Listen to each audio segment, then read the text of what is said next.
I thought that Bill, I'm not sure whether I told you this one before, but I think it's so apt, this little story of the cat who chases the mouse all over the house.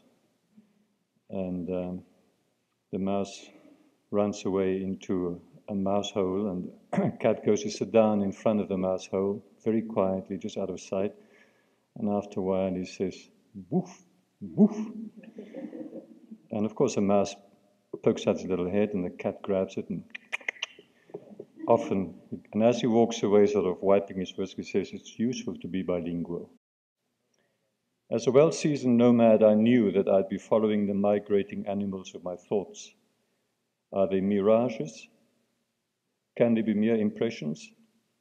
But already an impression leaves an imprint. Do they belong to me, or do I belong to them?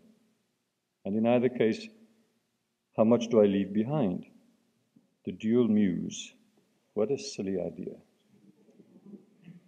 Bill Gass and Lauren Koko obliged us to put on our bifocals to look at this lady of love. Maybe that was as it should be, at least for the nomad. In other words, for the moment.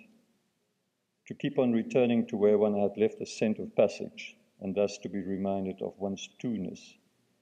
To look both far and near, and to recognize, with some surprise, that, hey, these wells are mine, and so are those stars, and I am mine too.